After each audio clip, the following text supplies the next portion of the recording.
Everybody doing on this snowy Saturday? Good. Do I see some thumbs up? Yeah. Great. I'm going to use the mic. If I don't use the mic, can you all hear me? Yeah. Okay. So maybe not so. Mic's better. All right. We'll keep it here. Well, it's so nice to see you all. My name's Aaron. I'm with Waterfront Toronto, and I'm going to be your host for the next 50 minutes in this sustainability breakout. If you're not looking for the sustainability breakout, you're in the wrong room, so you should now get up. But it's going to be great, so you should actually stay. Just to give you an idea of what the next just under an hour looks like, I'm going to give an introduction that builds on Meg's remarks from the plenary session, which I take it you all just sat through. I'm then going to hand it over to Charlotte Matthews, who's going to speak for 15 minutes, or maybe slightly more than 15 minutes, on the proposal that Sidewalk Labs would like to share with you today. We're then going to have some Q&A with Charlotte, as well as any other Sidewalk folks who are around, like Emily. And then there are some questions that you've got on a worksheet in front of you, and you'll see identified by some blue t-shirts some facilitators, and they're going to walk you through some questions about what you've seen. And then if we have any time at the end, which I hope we do, we're going to do a quick report back.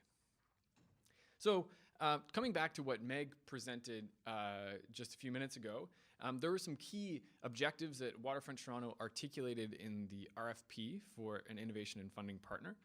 And I want to draw your attention to the first bullet, which is rightfully at the top of the list and focused on sustainability, resilience, and urban innovation. We were looking for a globally significant demonstration project to advance a new market model for climate-positive urban development. And that's why we're here. This is the session where we're going to get into what that means. At a very high level, I'd like to share with you a definition of what we mean when we say climate positive. It is, in fact, an actual program. Is anyone familiar with the C40 Cities group? Some hands? Great. Awesome. So they are a group of cities, an organization that works around the world to reduce emissions and improve quality of life in cities. Waterfront Toronto has been part of the C40 program for a number of years now. This is a visualization of kind of what it means to get to zero and actually what it would mean to go below zero. And so we believe that, as you probably all know, we have a climate crisis in front of us, and if we don't take action in a very meaningful way, we're in trouble. So this is a very ambitious outcome, and Charlotte's going to talk to you more about some ideas. How do you get there? I want to highlight that this is something that Waterfront Toronto has articulated in our corporate policy for a number of years now. In particular, our resilience and innovation framework for sustainability, which I would encourage you to read. It's online. And in that, seeking to create replicable models for climate-positive development starting here in the waterfront. And that means going to the highest standards of sustainability and in some cases beyond the highest standards of sustainability. Now, fortunately, we're not alone in this effort, and there are a number of projects around the world that are seeking to achieve this same outcome with varying degrees of success. And the one that I'll draw your attention to is the Stockholm Royal Seaport in Sweden, Barangaroo down in Australia, and in London, the Elfin Castle project. And I encourage you to read more about those projects if you have time. I want to get into another level of detail on our objectives for Quayside. As you know, sustainability kind of broadly was defined in the RFP. And over the last few years, we've put a lot more detail. We've had the fortunate opportunity to think about sustainability for the last 10 or 15 years at Waterfront Toronto. So in that, we've defined a number of kind of sub-objectives that we are hoping to achieve with the Quayside project, including at the beginning is focused on buildings. As Charlotte will tell you more about, buildings represent about 60% of greenhouse gas emissions in Toronto, and so therefore moving to higher standards of green buildings is very important. Mobility, which you won't hear about much today, but if you can head down the hall in the next session, you can learn more about the mobility program. Affordability, as we talked about, and that also applies to utilities, making sure that they're comparable with Toronto averages, establishing a pathway towards zero waste, and we think there's some important milestones, including the City of Toronto's 70% target in the long-term waste strategy, and addressing the resiliency of neighborhoods like Quayside. This will all be online, and you'll be able to read these slides in more detail if you'd like after. To bring that back to kind of where we come from, I want to again bring your attention to pre-existing documents, pre-existing corporate policy of Waterfront Toronto that emphasized a lot of these ideas.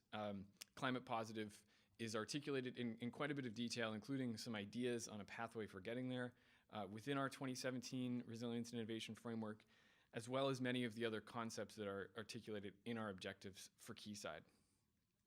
In addition to Waterfront Toronto's work, of course, we work on behalf of all three levels of government, and I want to draw your attention quickly to some policies of the City of Toronto that are particularly relevant to the work that is being done here. I've mentioned a few of them, but in particular, I would draw your attention to the Toronto Green Standard. The latest version, launched in May of 2018, is ambitious, and it sets a tiered approach to getting to net zero buildings by 2030. And we celebrate that, and we certainly want that to be reflected within the work at Quayside.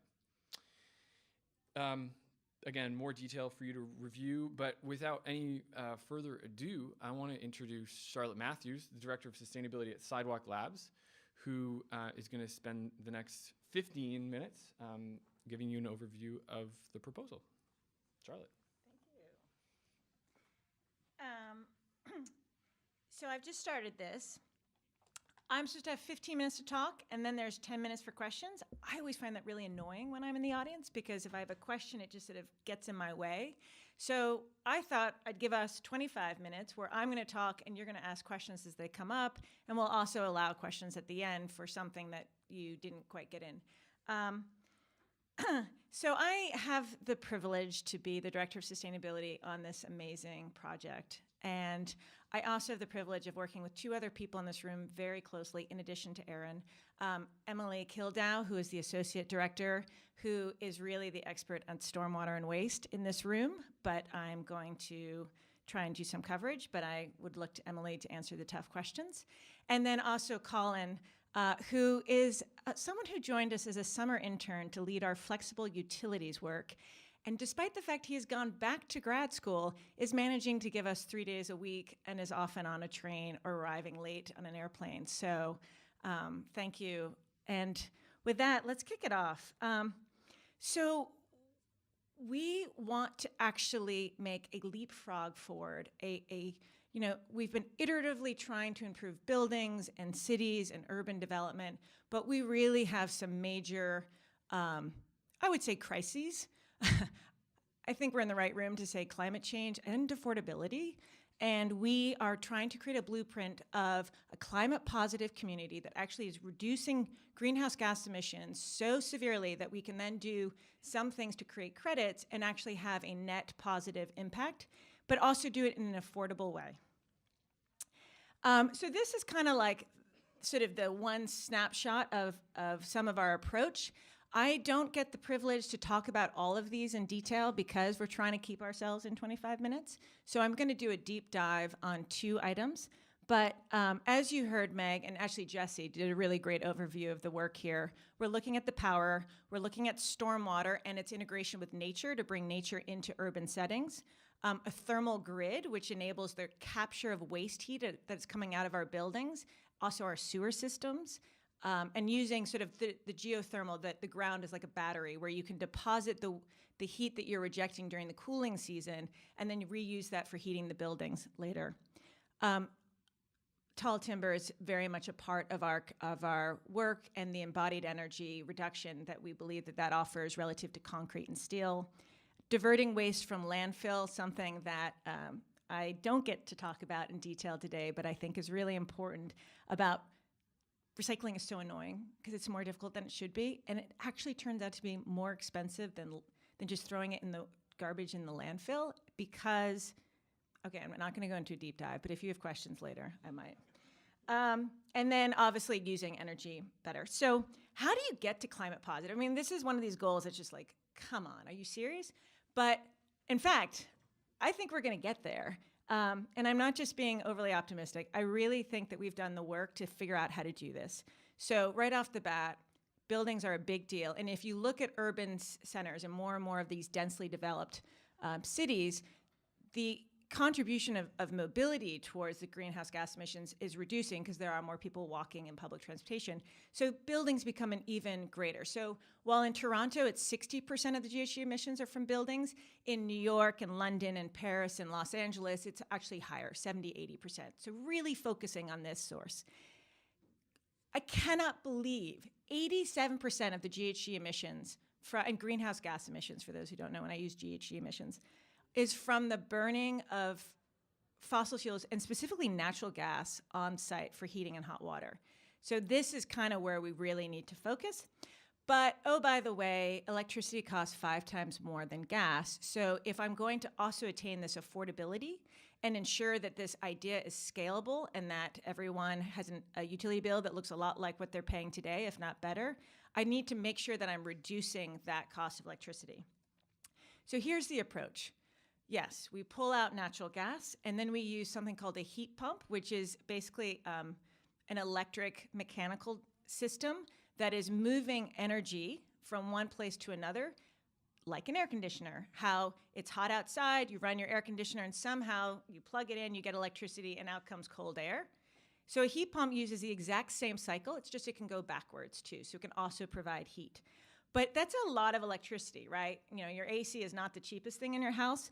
So we actually kind of reduce the lift, you know, the difference from the outdoor and the indoor air that we need by using a water system. And that water is then tempered with sewer heat recovery and with the geothermal battery that I described. Then we need to reduce the electrical demands. So what's an electrical demand? So energy has that peak time of usage when it's like, everyone's gotten home from work, you're turning everything on, the television, blah, blah, blah, the whole list. And the cost of your electricity bill, over 50% of that, and actually probably a lot more, is actually paying for the infrastructure, just like the size of the cable that needs to deliver the power to you. So if I can reduce the peak demands, I can actually save on the infrastructure cost and save a lot of the money we associate with electricity. So I do that through a few ways. One is just really well-insulated buildings that just use less energy, and then also a dynamic utility pricing. And batteries, we're gonna have lots of batteries. And then I'm gonna weed out the electricity waste. All that energy use that we really don't care about, we don't notice, basically it's the stuff that was left on when we left the house, or like the stuff that actually makes us less comfortable. So it's the overheating and the overcooling. So here, all of that is just to sort of that most of the energy, most of the electricity that we're going to provide at Quayside is actually coming from the grid, because the grid in Ontario is really green. 90% of it is GHG free, it's hydro, it's nuclear. It's actually at that peak time, again, that time when everyone is using electricity, that you see the natural gas generation come online, and then you see this spike in the GHG intensity of your power. So that's what we're really focusing on reducing. Doing that through PV, solar. Every rooftop that isn't being used for something better, like barbecuing or, you know, hanging out, will be solar.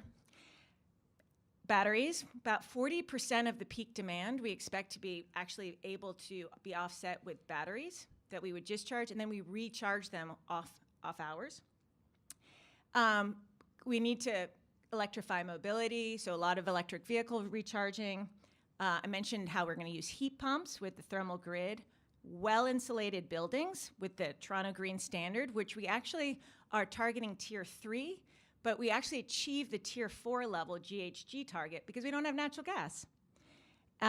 New rates that we can actually help incentivize people to find that discretionary energy use that they're using at peak time that they don't really need to use, like running your dishwasher, which, you know, heats water using electricity.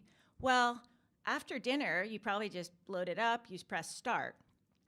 But that's actually peak time energy time, and you're not gonna empty it until the morning at least. So then the next response is, again, using automation to just make it easy that you don't have to program that dishwasher to come on at 11 when it's not peak time. The dishwasher already knows I'm gonna let you know that I'm gonna come on an 11. You just override if you don't want that. But you know what? This is something that in today's world we can figure out without you having to think about it. So I want to just focus here for a minute. One of the other places about data is, we're really focused on performance. How does the building that we've designed, this really great building, how is it actually performing? And a lot of the certifications that you hear about are a plaque that you get at the design phase, but you never know how the building is using ultimately. So we did this great big study of existing buildings along the waterfront and in Toronto, and this was a focus of the multifamily. And when we looked at the difference between energy use in operation versus in modeling, we found a 13% performance gap, as it's called. It's a lot better than we thought. When you peeled that back, it turned out that buildings, on average, are using 39% more gas for heating than in our modeling. They're using 21% more gas for domestic hot water heating. And all the miscellaneous stuff that doesn't get put in an energy model because it seems too small, that's actually the fourth largest load in a building, and that's missed by 94%. And the reason the performance gap is actually only 13% is because on the flip side, everyone's using less electricity in their homes than the codes think, because they're actually looking at plug load, which is like their assumption of how much energy you use, that date back to 1995, and there's a lot more energy efficiency. So one of the things that we're focused on is how do we move our energy codes and our green building rating systems from the design phase of a building to actually the operations. So here are 4 reasons that managing the energy use coming out of a building are really hard. One is, just as I've described, that we're kind of regulating the design, but not the operation. Another is that all of this time of use pricing that's trying to get people to move off of peak time actually requires some level of thought and process that. So for instance, Ontario's got this great time of use rate, of which they've seen a 3% reduction. When you tie that into thermostats and other things that work automatically to respond to the price signals, and there's Maryland's got one, there's another place, they're seeing 20 to 40% reductions, because it's just like that easy stuff's taking care of people. That commercial office buildings, 40 to 60% of the energy use in a commercial office building is controlled by the tenant. But I don't know about any of you in your office setting, but I'm not thinking about the energy. So we're looking at how do you control for that energy that no one really cares about. And then finally, it's always 72 degrees in my office, right? All these machines are trying to make the building optimize about one temperature setting all year round. When in fact, based on how the weather was this morning, I'm wearing, maybe I wore jeans because it was really wet, and another time I'm wearing something else. We can actually predict and make that stuff dynamic and actually improve comfort and save a lot of energy. So we've sort of created solutions for kind of handling all those things, and I just want to do a deep dive into one of them, which is this office space notion. And for instance, in a lot of the offices that I've been in, no one actually gets to control the thermostat on the wall. It's probably a dummy, and you gotta email facilities or call facilities and be like, I'm really hot. And it's always the person who's the loudest or the most outgoing who's always making that call. And so we think that actually all of us should on our phones be able to say, I'm hot, I'm cold. And then if you can't change the temperature because 4 other people just had the opposite desire, then just tell me, why. And maybe show me where there's a warmer area of the office that there's a free desk. There's all this data available. There's all this information that's easily accessible. The facilities manager doesn't have that at his fingertips. He's just gonna say, I'm sorry, I can't help you. And more importantly, why is he having to take his time to be racing around the building dealing with thermostat calls? So these are kind of some of the ways that we think we can add comfort, reduce energy use, and then also just make lives better and more convenient. But it's not all about energy. So we are also looking at other aspects of how to do a sustainable building, construction waste, the cradle to cradle, which is about using materials that they've actually thought through how you're going to dispose of it. Lower embodied energy, which is the energy that goes into the materials that often isn't captured when you're thinking about green building. I did say we weren't going to go back to energy, and I've just gone back to energy. Healthy materials, clearly there's a lot of emissions coming from materials. We need to just be more thoughtful about how we're specifying and using materials. And then biophilic design. So that's really about trying to create interior spaces that kind of don't feel like this, no offense to the designer, but are more sort of nature feeling and bring that in. And obviously, like literal nature in urban settings. This was the feedback we got from the earlier roundtables, was like, can you create an urban environment where I get to live in a cultural place and all this, but also I don't have to give up on nature? And so we've actually brought the nature into the urban settings, and then we're having it also be used for the stormwater management. So Toronto has seen 200-year storms in 5 years. Like, flooding is a thing. And right now, it's being dealt with big concrete tanks. So the idea from Toronto Water and other policymakers, with good reason, is let's actually sort of put this on the buildings. But unfortunately, in the buildings, that really just means that you have these massive concrete tanks, and then you're relying on some landlord to actually make sure that the system is working. And results are not awesome.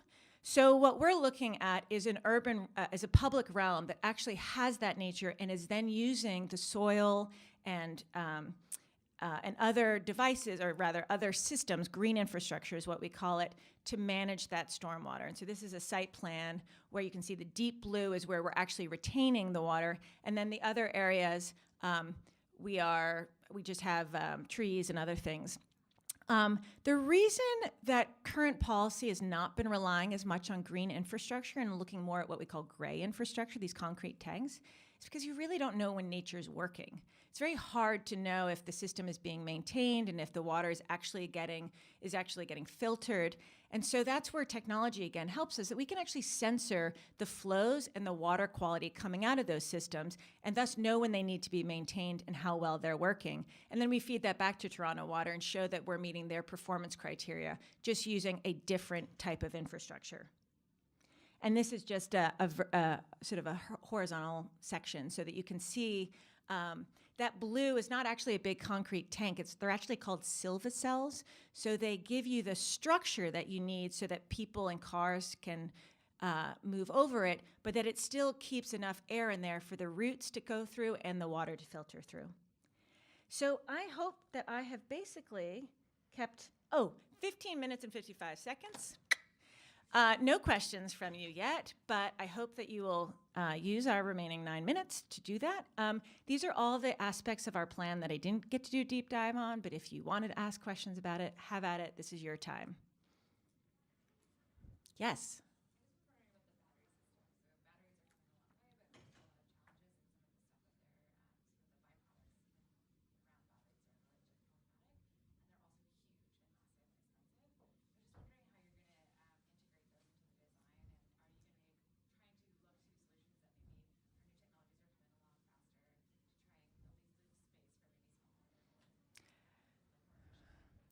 Yes, I agree with everything that you just said. I think we need to design for batteries because it enables us to reduce the overall infrastructure, and if we can actually have the energy supply local to the site. So we are trying to create business plans around those batteries that enable them to be bought, to new technology to come in. Like, we're trying to avoid some kind of ownership cycle that means basically you invest in technology today and then you're using those batteries for 20 years when new batteries have come in that can actually provide more capacity. And yes, in terms of the environmentally friendly ones and or more environmentally, as you know, like the challenges is we have less capacity for the space coming out of that versus some of the technologies that I think we are more concerned about.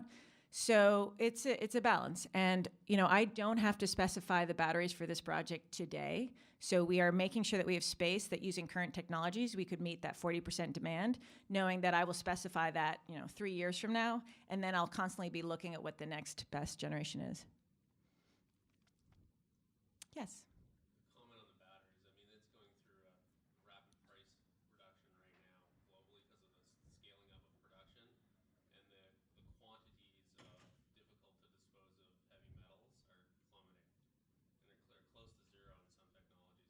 That's great. So as long as you design to plug it in, you don't necessarily have to outfit the full capacity initially.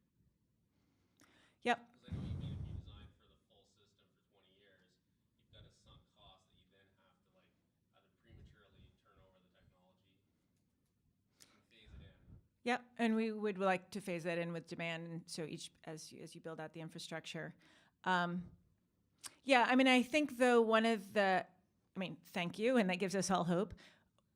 One of the things I don't want to do though is I think traditional commercial real estate has not invested in new technologies because they think if I wait 6 months, it'll be better and cheaper. And so one of the things I love about this project is we're going in and we're going to do it. And then we will be part of that chain of improving the product. But batteries are definitely a part of creating affordable, climate positive development even today, I believe. Yeah. Just want to, the ecosystem biodiversity piece. I just wondered. I've been reading about forest cities. There's a Italian architect who's building forest cities in China and things like.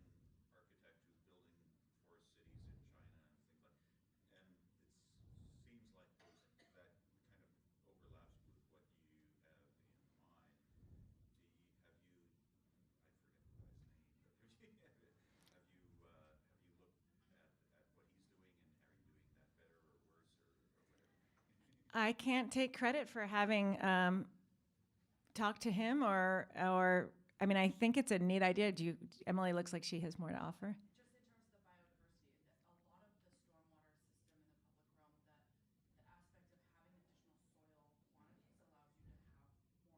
have more biodiversity. Like the typical urban setting is like a tree planter that's just tree roots.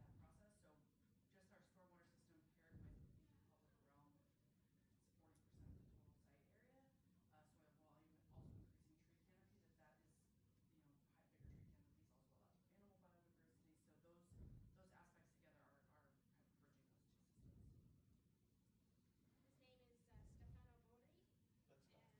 His name is Stefano Bori. That's fine. And and it'll be a forest city for 30,000. Amazing. Well, fortunately, because we work for Sidewalk Lab, sometimes when we reach out to people, they respond. So I guess we should try that.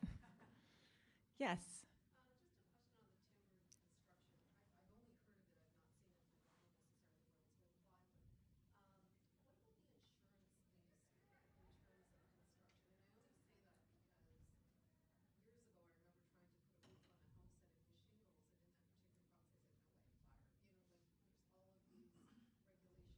Like there's all of these regulations around fire and protecting those types of things. So is that, have you thought of that or looked at that?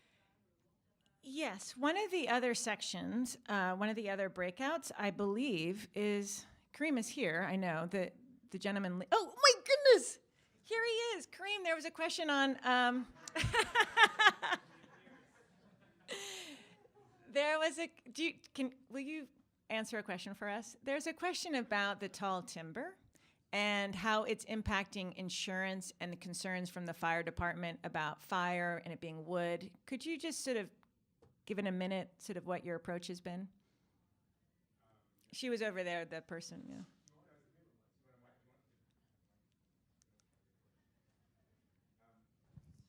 Sure.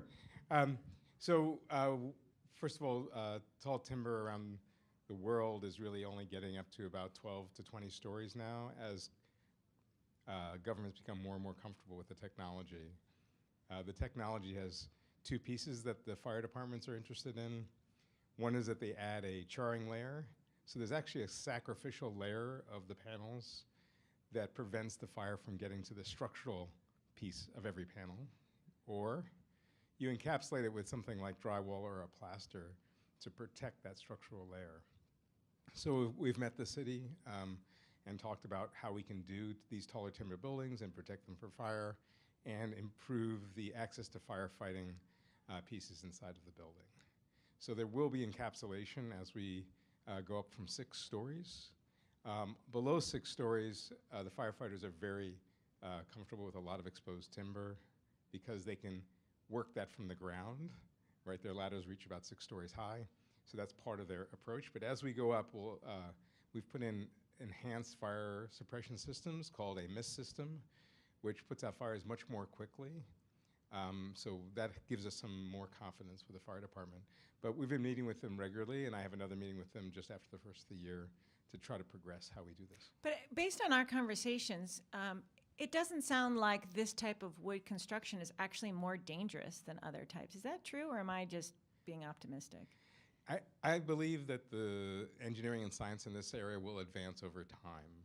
It's a new material to be used at this, and I think people are being cautious for the right reasons. As we experience and learn, we will advance it, but I actually think at some point it'll just be regarded as another structural system, maybe in the next 10 years. There's a lot of work being done in countries all around the world regarding this material. Great, thanks.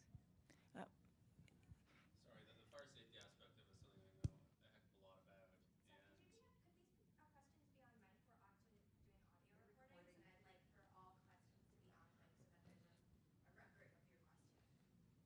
Thank you. thank you. So the fire safety aspect of timber construction, combustible construction, is something I know a lot about. And all the major cities in North America burned to the ground in the early 1900s. And so it is like the perception of it is this leftover from the insurance industry that if you build something out of wood, whole neighborhoods burn down, right? Like California fires or whatever. And that's not the case of what it's talking about here with heavy timber construction. So even steel buildings have a protective layer, like the World Trade Towers collapsed not because of the plane impact, but because of the fire. The fire weakened the steel, and then the whole building came down. So they have a protective fireproofing layer on it as well. So I think it's similar. I think it's a perceptual part of it. So Great. Well, thank you. But the project will have a challenge because right now you can't build combustible structural buildings above 6 stories. So how is the building code part of it being handled? Okay, and this unfortunately has to be our last question. Okay. This is just to close it out, and so we can work more afterwards. But our approach is actually we've agreed with the city to design a proto-model building and actually go through all the fire protection strategies we need in order to find a method to get to taller timber buildings. So we'll be working on it together. It's a new space, but we're doing it proactively before we actually design any of the buildings for that area, is actually to put an example building in for both of us to work against and figure out how to get there. Anyway, we're now are you gonna take us to the next? Okay, well, thank you. There'll be more. Thank you, Charlotte, and thank you, Kareem, for entering the room at exactly the right moment. That was wonderful. And thank you, Emily, as well. So now we're going to move into kind of group conversations at your table. There are facilitators. Would all the facilitators just kind of like put up your hand? So there's at least one kind of at each table. You all have these sheets as well at your table. They're going to walk you through it. There are 3 questions. What parts of the draft sustainability plans are you most excited about? What have we missed? What good practice should we include from other parts of the city? So they're going to walk you through those questions. And we have about 15 minutes, and we'll give you like a 2-minute warning before you have to kind of wrap up the conversation. So the floor is yours, facilitators.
So if everyone can begin to wrap up your conversations, we'll get back together in just under 2 minutes to share the discussion.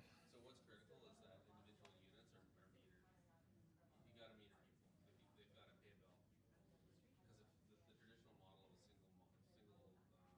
Because if the traditional model of a single hydrometer for 200 unit tower doesn't work. People open the windows and crank the heat up. I don't care how well intended people are. They're selfish and short sighted. It's our nature. Like the reason the heating costs are so much higher than they are is because they don't. You just open the window, like we overheat and we don't set it at 72. Some people are like, oh, I'm cold. They crank it up to 76, and that explains it right away. People don't follow a model because room temperature is actually 68 degrees, which nobody keeps at. Well, it's also like you just Or came in from whatever. outside and it's like hotter, colder. You went for a run and you just got there's a lot of air in the summertime. People will crank it up and it's like it sets the nose like our even joiners say, hey, it's hot outside and raise your temperature and your body becomes like or just doesn't turn it off. So I'm a facilities manager. All right, everyone. It's now 11:35. So if I can ask you to wrap up your conversations, and what I'm going to do is this table in the front, which is just the closest. So you guys get the honor of going first. And what I'm just going to ask you. We have 1, 2, 3, 4, 5 tables. So in 1 minute, can you summarize the conversation at your table? For everybody else. And what we're going to do is get you a mic to do that. So you can appoint somebody who's going to report out on behalf of your group, preferably not anyone from Sidewalk or a facilitator.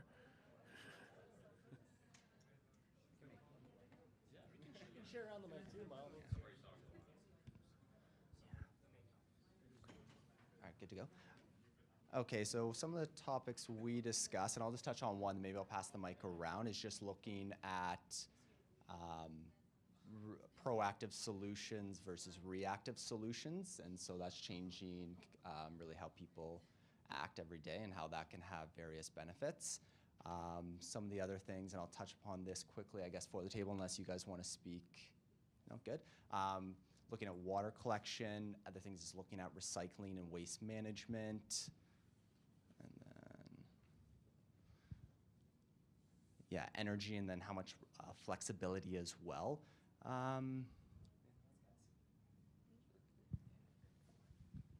We talked about human nature and electricity metering and time of use and shifting behaviors, and the importance of individually metering people and having the data systems do a more direct feedback to what you're actually paying for electricity and having people make their own decisions on that. We also talked about the general trend of just having one giant global setting for buildings and overheating in the winter and overcooling in the summer, and how that shows that the actual use of buildings is substantially different from the theoretical model because of the human nature aspect of it. Amazing. Thank you. And so you can make sure that everything's written down here is going to get passed along to Charlotte and the team for your feedback. Why don't we come over to this table for 1 minute of summary feedback? Oh, okay. So I'm just summarizing the points, not everything. Okay, cool. So hi, everyone. Definitely things that we were really excited about is new ways of doing waste management. I think especially within big cities, there's a lot of room to try out new different ways and make it more efficient. We're really excited about the AI and how it's going to predict our use of energy and how we can tighten that up for everyone. And definitely the biophilic design aspect and living more closely with nature and how that improves our quality of life. And things that we would like to see going forward is looking into more emphasis on flora and the non-human community aspects of the community. For instance, like rooftop beekeeping, gardening, community activities to involve that and bringing in more nature. Another point is looking into retail that's going to support residential living and sustainable use. So maybe like condo bulk barn concepts so that people in the condo don't have to buy products that create a lot of waste, and piloting ideas like that. And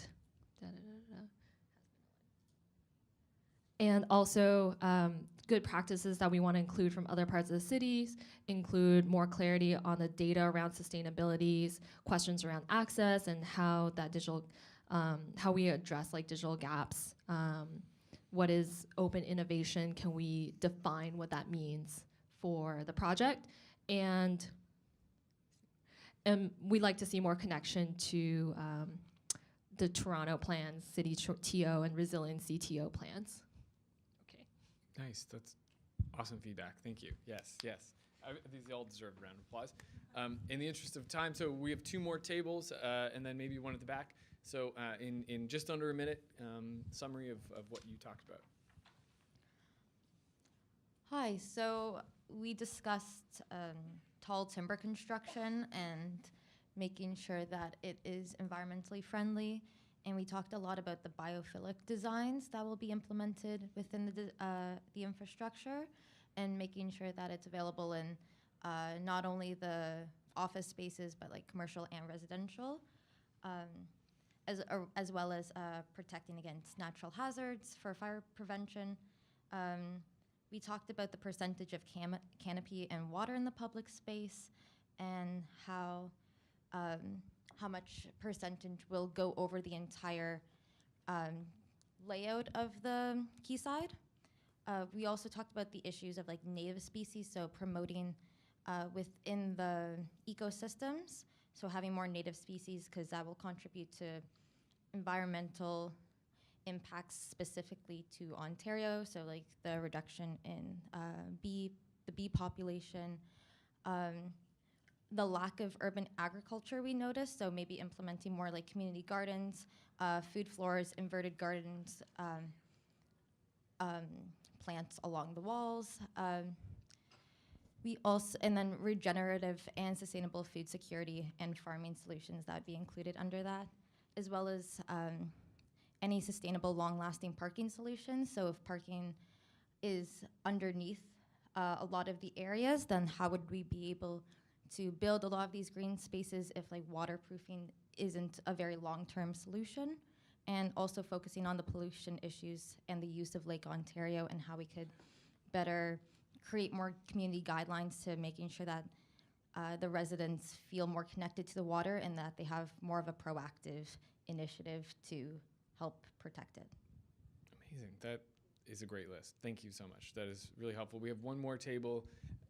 Again, if you didn't have a chance to share whatever you wanted to share, make sure that's written down and it'll get processed and provided back to Sidewalk.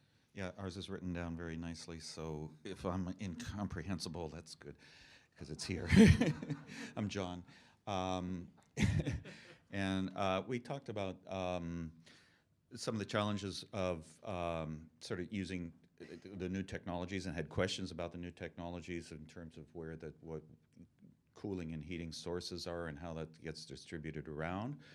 And how some of these technologies that are in play here are fairly cutting edge and probably not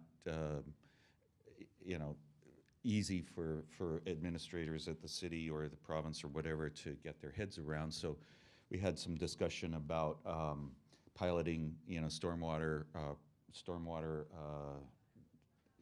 innovations and how perhaps in involving the citizens to get behind these things may help to move the needle as far as political pressure and public